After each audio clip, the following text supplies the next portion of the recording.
passar agora para o professor Lamartine, que iniciaria, né, os trabalhos aqui, e o professor Lamartine vai fazer uma apresentação da síntese das experiências brasileiras em educação olímpica. Então, por favor, professor Lamartine. Por não. Você tá.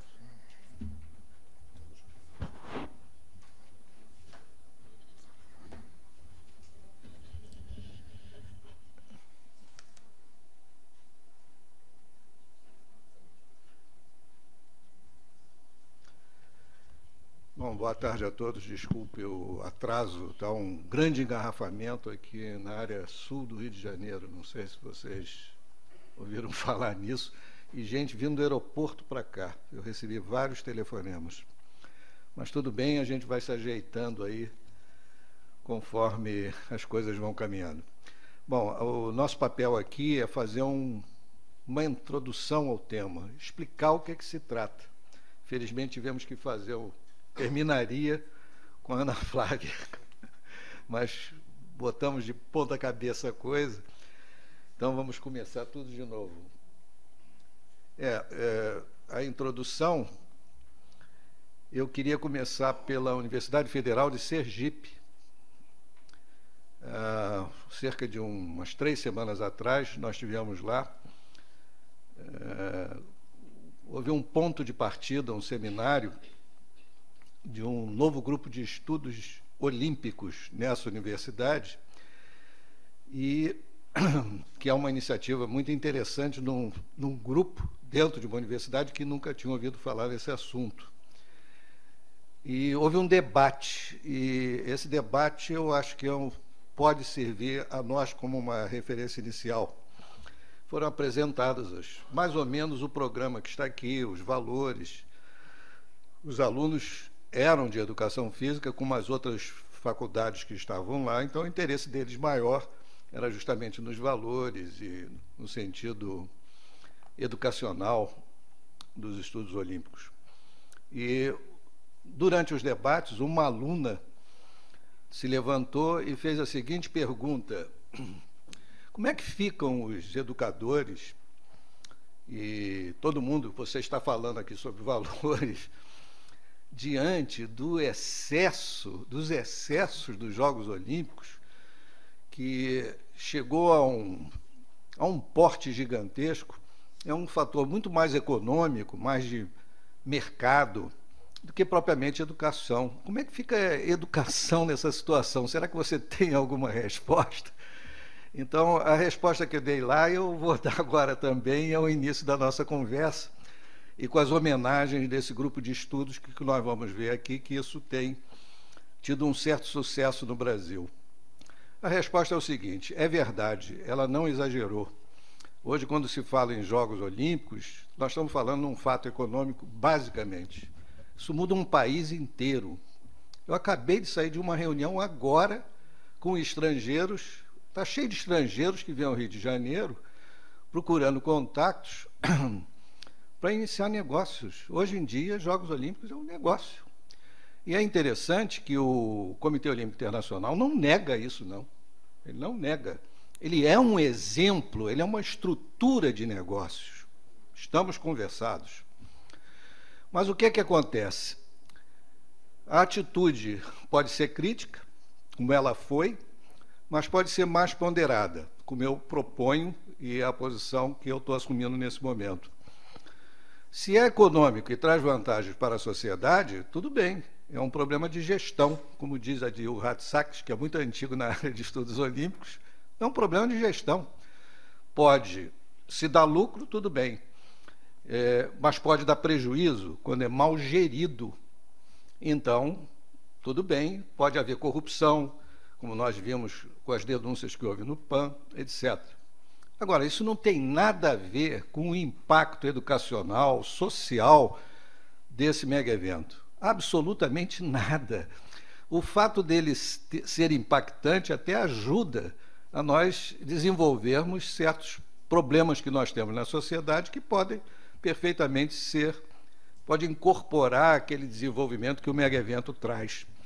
Então, uma coisa não exclui outras. Os economistas entendem isso muito bem, mas os educadores têm uma certa dificuldade.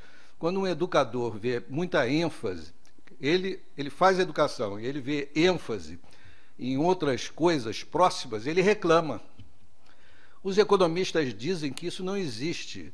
A educação é a variável independente, ela deve ter todos os recursos possíveis. Se a sociedade não dá os recursos para a educação, ela está errada. E não tem nada a ver com as outras coisas que vão ser feitas na área econômica. Senão nós não teríamos hidrelétricas, não teríamos estradas e fábricas, não teríamos nada. Então, uma boa posição quanto aos Jogos Olímpicos é a posição crítica, se é que nós vamos ter posições acadêmicas nos nossos encontros. Mas também, ao mesmo tempo, balanceada com as necessidades de entender os fenômenos econômicos, que é muito importante para nós levarmos à frente as nossas dificuldades e as vantagens que nós podemos adquirir. Bom, então, a questão de Sergipe não é isolada. Desde 1991, que há iniciativas no Brasil de relacionamento com outros países e, basicamente, com a Academia Olímpica Internacional. Estamos já iniciando o voo da relação dos valores. Academia Olímpica Internacional, uma coisa que tem lá na Grécia e que desenvolve os estudos olímpicos dentro da tradição grega, que é muito importante. E pelo mundo afora tem muitas universidades que se envolvem com esse tipo de estudos também, inclusive no Brasil, que desde o início dos anos 80, que várias pessoas iam a essa academia, traziam as inovações. Mas criou-se um grupo de estudos olímpicos em 91, informalmente na Universidade Gama Filho, que sobrevive até hoje. E depois começaram a aparecer vários outros que vocês veem aqui nessa figura, no sentido das relações entre universidades. O próprio palestrante da manhã, o Jim Perry, ele é produto dessas relações. Então, no ambiente internacional, e o COI, Comitê Olímpico Internacional, estimula muito a relação entre pesquisadores e estudiosos dos estudos olímpicos. É preciso esclarecer também que estudos olímpicos não é fazer elogios ao movimento olímpico. Existe essa versão aqui no Brasil. Grande parte da produção brasileira é crítica. Eu vou mostrar a vocês aí o último livro que saiu na Inglaterra, que acaba com os Jogos Olímpicos, e tem brasileiros participando do livro. Faz parte do jogo. A minha primeira introdução foi crítica. Então, não vamos nos afobar e começar a diabolizar, satanizar as coisas, porque não vai funcionar. Se nós vamos trabalhar com valores, nós temos que saber lidar com o bem e o mal. Tem que saber ponderar essas situações. Então, vamos aos fatos rapidamente, que a decisão que foi assumida aqui entre nós foi dividir essa apresentação entre pessoas que têm praticado esses assuntos aqui no Brasil, como a Ana Flávia, que vocês viram, e, portanto, nós temos coisas a contribuir coletivamente, que essa é a história dos estudos olímpicos no Brasil, de acordo com a revisão que nós podemos fazer. Então, o símbolo de baixo é da PUC do Rio Grande do Sul, que está aqui presente o professor doutor Nelson Todd Schneider. Parece um nome assim de filme, mas ele é simplesmente um professor desta universidade, e a simbologia é essa, e vai ser uma das pessoas, vai ser a primeira pessoa que eu vou chamar ao chão para dizer alguma coisa para nós e começar uma sequência de passar de um para outro, para nós termos uma ideia de melhor do que se trata isso. Então, vamos à primeira colocação, perguntar o que é educação olímpica. Antes de falar em valores, nós falamos na educação olímpica. Como se aqui não fosse uma reunião de esporte, nem de olimpismo, nem de Jogos Olímpicos, se nós vamos falar em valores, vamos falar em educação. Os temas são ligados um ao outro. Então, nós começamos pela educação olímpica e temos que falar no Barão de Coubertin. Nós não vamos alongar muito nisso. A maioria já ouviu falar. E algumas pessoas se cansam quando fala muito do Coubertin. É uma pena, mas porque a vida desse sujeito é muito excitante. Ele foi um educador. Os Jogos Olímpicos não é uma criação de gente do esporte, não. é criação de gente da educação. Depois é que foi modificada. Mas, repare bem, esporte também vive muito de tradição, principalmente o esporte olímpico. Então, isto aqui, nós estamos presentes, é uma sessão da Academia Olímpica Brasileira. Então, é obrigação nossa partir da tradição. Nós partimos da tradição e a nossa arte chegar na inovação. Se nós conseguirmos dividir a participação entre nós todos aqui, nós vamos conseguir um avanço. E esse é um ganho educacional e desenvolvimento para todos nós. Então, houve tentativas do Barão de Coubertin, que sempre entendeu os Jogos Olímpicos como um meio de educação, disse ele, ele explicava, é a atividade educativa que tem na juventude seu grupo-alvo principal e utiliza esporte para disseminar valores olímpicos. Pronto, está situada a situação aqui. Empenha-se em prover uma educação universal, que é para todo mundo, para todos os países, culturas, etc. O desenvolvimento do ser humano como um todo, integral, os educadores sempre falam nisso.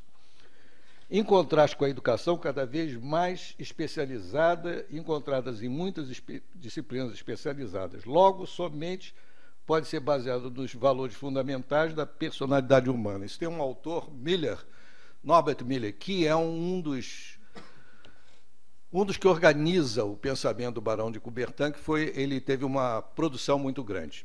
Muito bem. Agora eu chamo o professor Nelson Toddes, ele é o presidente da organização brasileira, na versão brasileira, do Comitê Internacional Pierre de Coubertin. É uma organização sediada em Lausanne, junto ao Comitê Olímpico Internacional, que cuida do legado, da herança, dos saberes, da produção do Barão de Coubertin. Na Europa, esse movimento tem muita força, inclusive com escolas com o nome dele. Mas o Nelson Todd, que sendo presidente dessa organização, temos um microfone móvel para dar para ele ali? A Andréa Dayuto está aí? Não, né? Ela que disse que vinha organizar essa coisa antes, mas não... Chegou atrasada, como eu. Não posso cobrar. Tudo bem. Então, Nelson, por favor, diga alguma coisa para nós começarmos aqui a rodada de troca de ideias e mostrar a vocês as experiências de pessoas que vêm de diversos lugares do Brasil.